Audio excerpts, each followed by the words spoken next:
अस्सलाम वालेकुम नाजरीन। आज 10 अक्टूबर है। जापान में 65 साल और उससे अबाव अफराद की तादाद दुनिया भर में सबसे ज्यादा है और उसकी जो परसेंटेज है वो है 29%। दूसरे नंबर पे इटली है 23.95%। तीसरा नंबर पुर्तगाल का है 23.79%।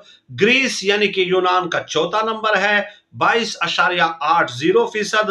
पांचवा नंबर जर्मनी का है 22.31%, 3%। और छठा नंबर फ्रांस का है 21.11%। सातवां नंबर यूके का है 18.92%। आठवां नंबर है कनाडा का 18.83%। और नौवां नंबर है यूएसए का 17.34%।